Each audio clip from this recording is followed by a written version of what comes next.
Hello friends, welcome to स्टडीगर। मैं हूं आपका दोस्त प्रभाकर। आज के इस महत्वपूर्ण लेक्चर में हम आपके साथ डिस्कस करने वाले हैं 19 जनवरी 2024 के मोस्ट इंपॉर्टेंट करंट अफेयर्स के क्वेश्चन। तो आप इस पूरे लेक्चर को बहुत ही ध्यान से लास्ट तक जोड़ देखिएगा। आज का पहला और इम्पॉर्टेंट क्वेश्चन है, बारामूला स्टेडियम जो कि जम्मू कश्मीर में है का नाम बदल करके क्या कर दिया गया है? आंसर हो जाएगा बिपिन रावत स्टेडियम। तो जम्मू कश्मीर में एक बारामूला नामक स्थान है, वहां पर जो एक स्टेडियम था उसका नाम अब जनरल बिपिन रावत स्टेडियम या बिपिन रावत स्टेडियम कर दिया गया है। कुछ और स्टेडियम के नाम लिखे गए हैं इधर पर ऑप्शन में। तो वानखेड़े स्टेडियम मुंबई में है, ईडन गार्डन स्टेडियम कहाँ है? कोलकाता में, और एम.ए. चिदम्बरम स्टेडियम को आप याद रखिएगा ये चेन्नई में स्थित है। चलिए दोस्तों, अब इस न्यूज को कवर करते हैं। तो जम्मू कश्मीर का जो उत्तरी इलाका है वहां पर एक स्थान है जिसका नाम है बारामूला। तो वहां पर दोस्तों एक स्टेडियम बनाया गया है और उस स्टेडियम का नाम जनरल बिपिन रावत स्टेडियम किया गया है। तो इस स्टेडियम का अभी हाल ही में इनॉग्रेशन किया गया था जम्मू कश्मीर के उपराज्यपाल मनोज सिन्हा जी के द्वारा। अब सवाल आता है दोस्तों कि इस स्टेडियम का नाम जनरल बिपिन रावत के नाम पर क्यों रखा गया है? क्योंकि हम सभी लोग जानते हैं कि जनरल बिपिन रावत भारत के पहले सीडीएस थे, यानी कि भारत के पहले चीफ ऑफ डिफेंस स्टाफ कौन थे? जनरल बिपिन रावत। और दोस्तों ये थल सेना अध्यक्ष भी रह चुके थे और सेना में इन्होंने विभिन्न पदों पर काम किया हुआ है। तो इनकी अधिक समय तक जो तैनाती रही है वो उत्तरी कश्मीर में रही है। तो वहां पर इनका जो नाम है वो काफी लोग जानते हैं और काफी प्रचलित नाम है वहां पर। तो इसलिए उनके नाम पर इस स्टेडियम का नाम रखा गया है। दोस्तों दिसंबर 2021 में जनरल बिपिन रावत और उनकी पत्नी मधुलिका रावत तमिलनाडु के कुन्नूर में एक हेलीकॉप्टर दुर्घटना में शहीद हो गए थे। यहाँ पर बदले गए नाम की बात आई है तो कुछ प्रमुख ऐसे नाम डिस्कस करते हैं जो अभी हाल ही में बदले गए हैं। तो मर्यादा पुरुषोत्तम श्री राम अंतर्राष्ट्रीय हवाई अड्डा जो कि उत्तर प्रदेश में था, उसका नाम अब महर्षि वाल्मीकि अंतर्राष्ट्रीय हवाई अड्डा किया गया है। और उत्तर प्रदेश में जो अयोध्या रेलवे स्टेशन था उसका नाम भी बदला गया है, उसको अब अयोध्या धाम जंक्शन के नाम से जाना जाएगा। हरियाणा का एक गाँव था जिसका नाम था पंजोखरा गाँव, तो उसका नाम बदल करके पंजोखरा साहिब किया गया है। और फिरोजाबाद जो कि उत्तर प्रदेश में है, इसका नाम चंद्रनगर किया गया है। आयुष्मान भारत स्वास्थ्य और कल्याण केंद्र को अब आयुष्मान आरोग्य मंदिर के नाम से जाना जाएगा। अहमदाबाद दिल्ली संपर्क क्रांति एक्सप्रेस का नाम अक्षरधाम एक्सप्रेस किया गया है। और राष्ट्रपति भवन में एक मुगल गार्डन था, उसका नाम अब अमृत उद्यान किया गया है। दोस्तों उत्तर प्रदेश के रायबरेली में एक हॉकी स्टेडियम का नाम भारत की हॉकी प्लेयर रानी रामपाल के नाम पर रखा गया है। तो इस स्टेडियम का नाम रानीज गर्ल्स हॉकी टर्फ किया गया है। तो ये हैं कुछ बदले गए नाम। बात आई है जम्मू कश्मीर की, तो जम्मू कश्मीर से रिलेटेड कुछ इंपॉर्टेंट करंट अफेयर्स भी डिस्कस कर लेते हैं। यहाँ से भी आपके एग्जाम में क्वेश्चन बनते हैं। तो अगर आपसे क्वेश्चन पूछा जाए कि पीएम विश्वकर्मा योजना को लागू करने वाला पहला केंद्र शासित प्रदेश कौन है, तो वो है Jammu Kashmir. Gyanodaya express college on wheels कार्यक्रम किस राज्य में या केंद्र शासित प्रदेश में शुरू किया गया है? जम्मू कश्मीर में। दोस्तों जम्मू कश्मीर पुलिस के द्वारा एक अभी हाल ही में एक तरीका अपनाया गया था कि जो आतंकवादी हैं उनके लिए जीपीएस ट्रैकर बनाया गया है। यानी कि जो आतंकवादी हैं अगर उनको छोड़ा जाता है जमानत पर तो उनके पैरों में जीपीएस ट्रैकर लगाया जाता था जिससे उनकी लोकेशन को पता लगाया जा सके। इसके अलावा दोस्तों याद रखिएगा कि श्रीनगर के ट्यूलिप गार्डन को अभी हाल ही में वर्ल्ड बुक ऑफ रिकॉर्ड में शामिल किया गया है। जम्मू कश्मीर से रिलेटेड कुछ जीके को भी डिस्कस कर लेते हैं। तो जम्मू कश्मीर में डल झील, नागिल झील, बुलर झील और मानस बल झील हैं। बुलर झील के बारे में अगर हम बात करें तो यह भारत की सबसे बड़ी मीठे पानी की झील है। बुलर झील एशिया की दूसरी सबसे बड़ी ताजे पानी की झील भी है। दोस्तों बुलर झील में एक छोटा सा द्वीप है जिसे जैना लंक बोला जाता है। तो इस प्रकार के क्वेश्चन भी आपके एग्जाम में पूछे जाते हैं। छोटे छोटे से क्वेश्चन होते हैं लेकिन कई बार इंपॉर्टेंट हो जाते हैं आपकी एग्जाम की दृष्टि से। रऊफ एक प्रकार का डांस है जो कि जम्मू कश्मीर में काफी फेमस है। तो ये रऊफ जनजाति के द्वारा किया जाता है। ट्यूलिप फेस्टिवल और सिकारा फेस्टिवल ये सभी जम्मू कश्मीर में ही आयोजित किए जाते हैं। आप इस पूरे लेक्चर को बहुत ही ध्यान से लास्ट तक देखिएगा। लास्ट में आपसे एक क्वेश्चन पूछा जाएगा जिसका आंसर कमेंट बॉक्स में देना है। अगर आप चैनल पर पहली बार आए हैं तो सब्सक्राइब कर लें, बेल आइकन भी दबा लें जिससे आपको समय पर सबसे पहले नोटिफिकेशन मिल सकेगा। दोस्तों आप हमारे टेलीग्राम चैनल से भी जुड़ सकते हैं। आपको टेलीग्राम पर जाना है, स्टडीगर ऑफिशियल ये पूरा सर्च करना है तो हमारा चैनल मिल जाएगा। इस चैनल को ज्वाइन करना है तो आपको पीडीएफ भी मिल जाएगा। इसके अलावा आप हमारा ऐप भी डाउनलोड कर सकते हैं। ऐप पर आपको ई बुक मिल जाएगी, टेस्ट सीरीज और पीडीएफ ये सभी मिल जाएंगे। इसके अलावा ईयरली करंट अफेयर्स की ई बुक दोनों मीडियम में मिल जाएगी, यानी हिंदी और इंग्लिश दोनों मीडियम में। तो आप इसको हमारे ऐप से प्राप्त कर सकते हैं। ऐप पर आपको ईयरली करंट अफेयर्स के अलावा मंथली करंट अफेयर्स की ई बुक भी मिल जाएगी दोनों मीडियम में, तो इसको आप वहां से प्राप्त कर सकते हैं। नेक्स्ट क्वेश्चन है, विंग्स इंडिया 2024 की शुरुआत कहां हुई है? आंसर हो जाएगा हैदराबाद में। तो तेलंगाना की जो कैपिटल है हैदराबाद, वहां पर अभी हाल ही में एशिया के सबसे बड़े विमानन कार्यक्रम विंग्स इंडिया 2024 की शुरुआत की गई है।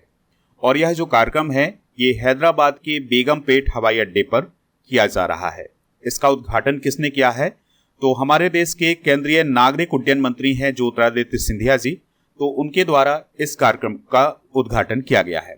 इस कार्यक्रम का उद्देश्य क्या है? सहयोग और नवाचार को बढ़ावा देना।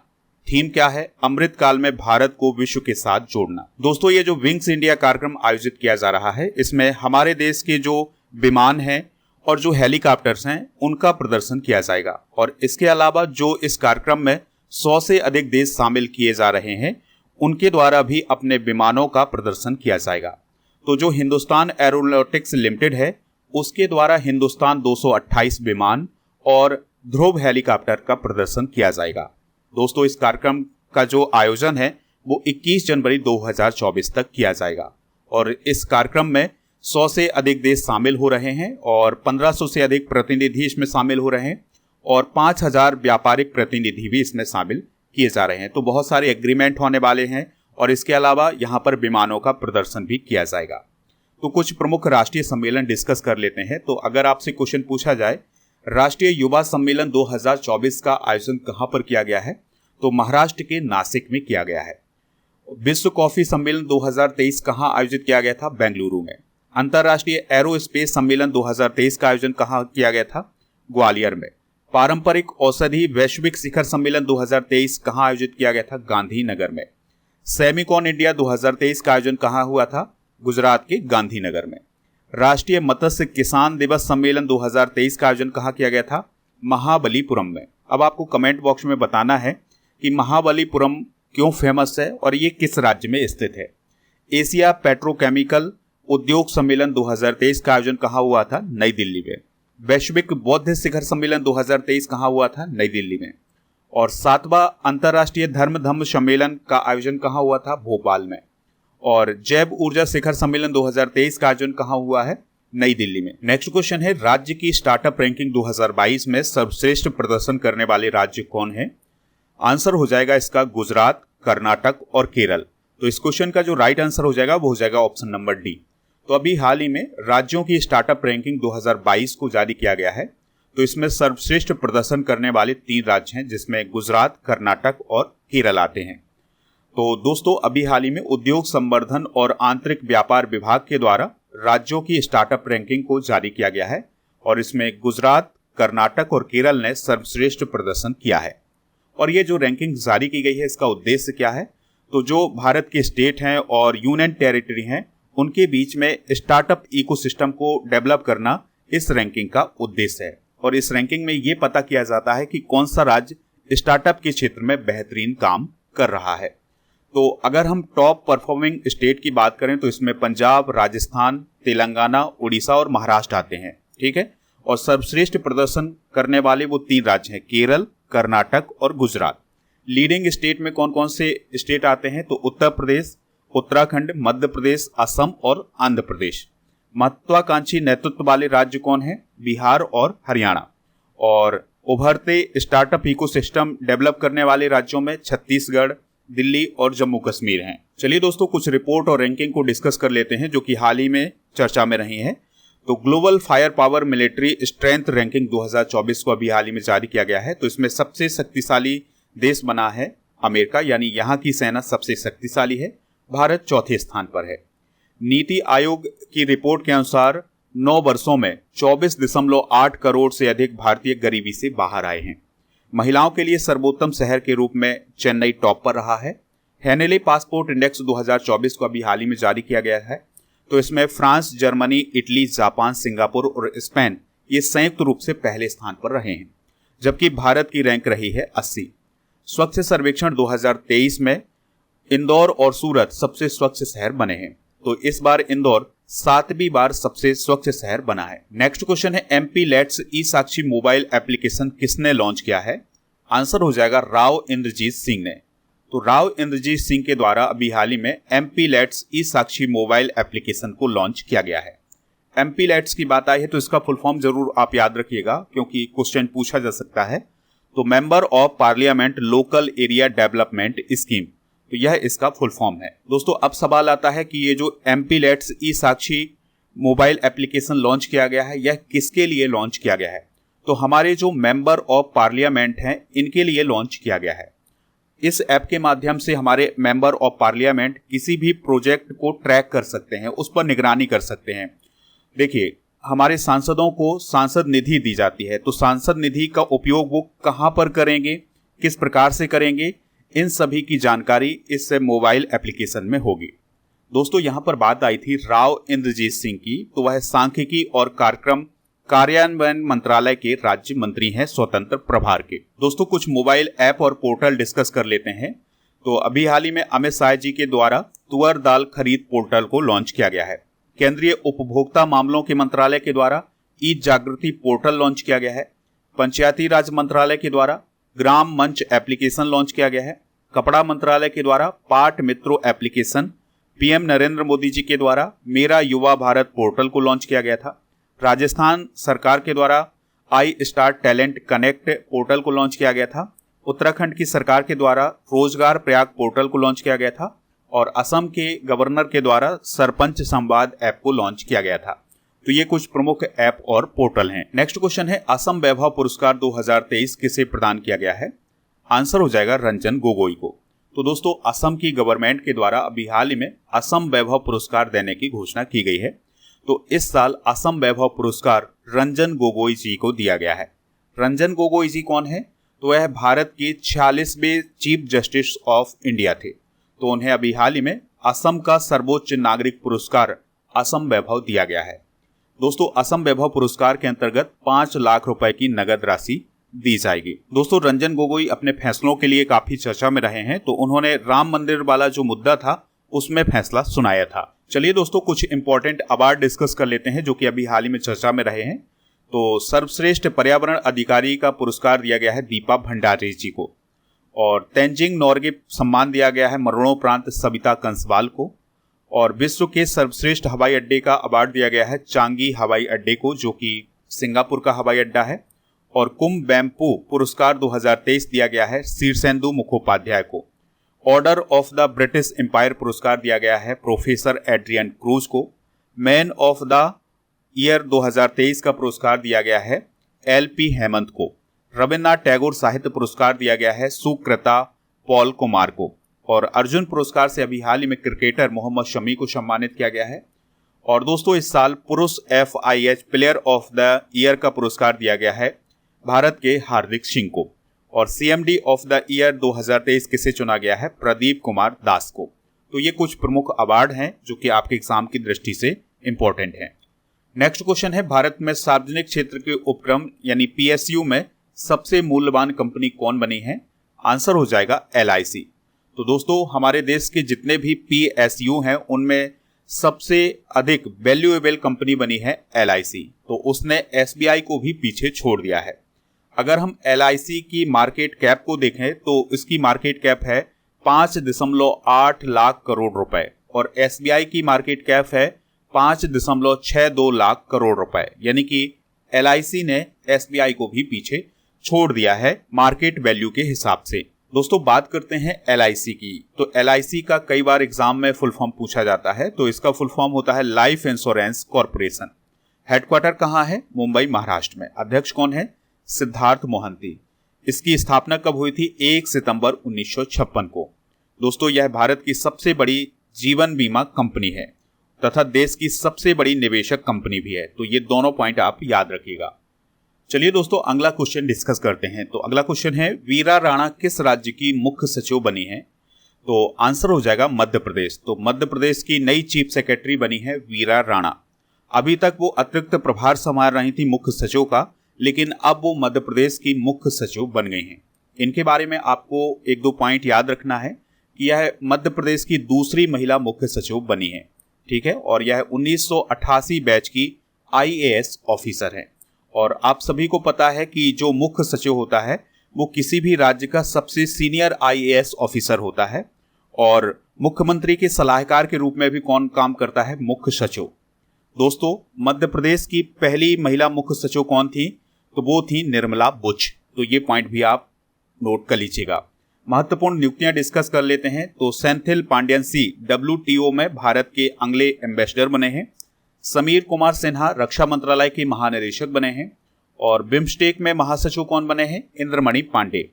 CISF की महानिदेशक कौन बनी है? नीना सिंह। याद रखिएगा, नीना सिंह CISF की पहली महिला महानिदेशक हैं। BSE के चेयरमैन कौन बने हैं? प्रमोद अग्रवाल। और दोस्तों, इसके अलावा एशियाई विकास बैंक के कार्यकारी निदेशक कौन बने हैं? विकासशील। और हुडको के अध्यक्ष और MD कौन बने हैं? संजय कुलश्रेष्ठ। मध्य प्रदेश की बेसिक जानकारी डिस्कस कर लेते हैं। तो मध्य प्रदेश का गठन कब हुआ था? 1 नवंबर 1956 को। कैपिटल क्या है इसकी? भोपाल। जिलों की संख्या कितनी है? 55। राज्यपाल कौन है? मंगूभाई छगन भाई पटेल। चीफ मिनिस्टर कौन है? डॉक्टर मोहन यादव। विधानसभा की कितनी सीटें हैं? 230। राज्यसभा की कितनी सीटें हैं? 11। लोकसभा की कितनी सीटें हैं यहाँ पर? 29। दोस्तों, नर्मदा नदी किस राज्य से निकलती है? मध्य प्रदेश से। कुनो नेशनल पार्क कहाँ पर है? मध्य प्रदेश में। और कुनो नेशनल पार्क में क्या पाया जाता है दोस्तों? चीता। दोस्तों, मध्य प्रदेश को टाइगर स्टेट भी बोला जाता है। तो ये बेसिक जानकारी आप नोट कर सकते हैं। और मध्य प्रदेश का करंट अफेयर्स भी डिस्कस कर लेते हैं। तो अभी हाल ही में रानी दुर्गावती श्री अन्न प्रोत्साहन योजना मध्य प्रदेश में शुरू की गई है। और मध्य प्रदेश के 2 डिप्टी CM बने हैं अभी हाल ही में, जगदीश देवड़ा और राजेंद्र शुक्ला जी। नरेंद्र सिंह तोमर विधानसभा के अध्यक्ष बने हैं। यूनेस्को के द्वारा मध्य प्रदेश के ग्वालियर शहर को संगीत की नगरी का खिताब दिया है। मध्य प्रदेश सरकार सरकारी नौकरियों में महिलाओं को 35% आरक्षण देगी। और नेशनल स्मार्ट सिटी कॉन्क्लेव में इंदौर को सर्वश्रेष्ठ स्मार्ट सिटी का स्थान अभी हाल ही में दिया गया है। नेक्स्ट क्वेश्चन है, सू रेडफर्न ICC की पहली महिला न्यूट्रल अंपायर बनी है। उनका संबंध किस देश से है? तो उनका संबंध इंग्लैंड से है। तो इंग्लैंड की सू रेडफर्न ICC के द्वारा नियुक्त पहली महिला न्यूट्रल अंपायर बनी है। यानी कि वो फील्ड में एम्पायरिंग करेंगी, ठीक है, यानी कि वो एक न्यूट्रल अंपायर के रूप में नियुक्त की गई है ICC के द्वारा। तो ऑस्ट्रेलिया और साउथ अफ्रीका के बीच में जो महिला T20 अंतर्राष्ट्रीय सीरीज आयोजित की जानी है उसमें वो एम्पायरिंग करेंगी। प्रथम महिलाएं डिस्कस कर लेते हैं। तो अगर आपसे पूछा जाए पहली महिला सहायक डी कैंप यानी ADC कौन बनी है भारत की? वो बनी है मनीषा पाढ़ी। देश की पहली एयरपोर्ट महिला फायर फाइटर कौन बनी है? दिशा नायक। JNU की पहली महिला कुलपति कौन थी? शांति श्री धूलीपुड़ी पंडित। जम्मू कश्मीर की पहली महिला बस चालक कौन बनी थी? पूजा देवी। भारत की पहली महिला लड़ाकू विमान पायलट कौन बनी थी? भावना कांत। भारत की पहली महिला एम्बुलेंस ड्राइवर कौन है? M बीरा लक्ष्मी। भारत की पहली महिला फाइटर पायलट कौन है? शिवांगी सिंह। भारतीय सेना की पहली महिला जज कौन है? ज्योति शर्मा। नेक्स्ट क्वेश्चन है, महतारी बंधन योजना किस राज्य में शुरू की गई है? तो यह योजना छत्तीसगढ़ राज्य में शुरू की गई है। तो इस योजना को अभी हाल ही में छत्तीसगढ़ सरकार के द्वारा शुरू किया गया है। और इसके अंतर्गत महिलाओं को हर महीने 1000 रुपए प्रदान किए जाएंगे छत्तीसगढ़ की गवर्नमेंट के द्वारा। तो इस योजना का लाभ उठाने के लिए यह जरूरी है कि उस महिला का छत्तीसगढ़ का निवासी होना अनिवार्य है। इसके अलावा महिला का विवाहित होना भी जरूरी है। दोस्तों, लाभार्थी महिलाओं के परिवार की वार्षिक आय 2.5 लाख रुपए से कम होनी चाहिए, ये भी इसमें शर्त रखी गई है। और महिलाओं की आयु 23 से 60 वर्ष के बीच होनी चाहिए। इस योजना का लाभ विधवा, अनाथ और परित्याग महिला भी उठा सकती है। तो ये कुछ विशेषताएं हैं इस योजना की। नेक्स्ट क्वेश्चन है, T20 में 5 शतक लगाने वाले पहले बल्लेबाज कौन बने हैं? आंसर हो जाएगा रोहित शर्मा। तो दोस्तों, रोहित शर्मा को हम सभी लोग हिटमैन के नाम से भी जानते हैं। तो इन्होंने T20 में 5 शतक लगाए हैं और ये 5 शतक लगाने वाले पहले बल्लेबाज बने हैं। तो इन्होंने सूर्य कुमार यादव और ग्लेन मैक्सवेल का रिकॉर्ड तोड़ा है। दोस्तों, ग्लेन मैक्सवेल और सूर्य कुमार यादव के नाम 4-4 सेंचुरी हैं, लेकिन अब रोहित शर्मा इन सभी से आगे निकल गए हैं। तो उनके नाम 5 सेंचुरी हैं T20 क्रिकेट में। पाकिस्तान के बाबर आजम के नाम 3 सेंचुरी हैं T20 क्रिकेट में। तो दोस्तों, अभी जो अफगानिस्तान के खिलाफ सीरीज हुई है भारत की T20 की, तो उसमें उन्होंने 5वां शतक लगाया है। चलिए दोस्तों, अब हम कल के करंट अफेयर्स को रिवाइज कर लेते हैं। फिर इसके बाद जनरल नॉलेज के पिटारे को डिस्कस करेंगे। लास्ट में पूछेंगे आपसे क्वेश्चन जिसका आंसर कमेंट बॉक्स में देना है। तो कल का पहला क्वेश्चन था, उत्तर प्रदेश में सौर ऊर्जा संचालित नाव किस नदी में चलेगी? सरयू नदी में। ग्लोबल फायर पावर के अनुसार सैन्य क्षमता के मामले में भारत का कौन सा स्थान है? चौथा। केंद्र सरकार द्वारा 2030 तक सड़क दुर्घटना में होने वाली आकस्मिक मृत्यु को कितने प्रतिशत तक कम करने का लक्ष्य रखा गया है? 50%। भारत के नंबर 1 शतरंज खिलाड़ी कौन बने हैं? रमेश बाबू प्रज्ञानंद। 34 वर्ष के बाद ग्रैंड स्लैम में किसी वरीयता प्राप्त खिलाड़ी को हराने वाले पहले भारतीय पुरुष टेनिस खिलाड़ी कौन बने हैं? सुमित नागल। किस भाषा को भारत की 9वीं शास्त्रीय भाषा बनाया गया है? फारसी को। 9वां भारत अंतर्राष्ट्रीय विज्ञान महोत्सव 2023 का आयोजन कहां शुरू हुआ है? फरीदाबाद, हरियाणा में। ऑक्सफोर्ड के वैज्ञानिकों ने किस बीमारी के लिए CHAdO*1 निपाह बी वैक्सीन का मानव परीक्षण शुरू किया है? Nipah virus. मवेशियों का त्योहार कनुमा किस राज्य में मनाया गया है? तेलंगाना।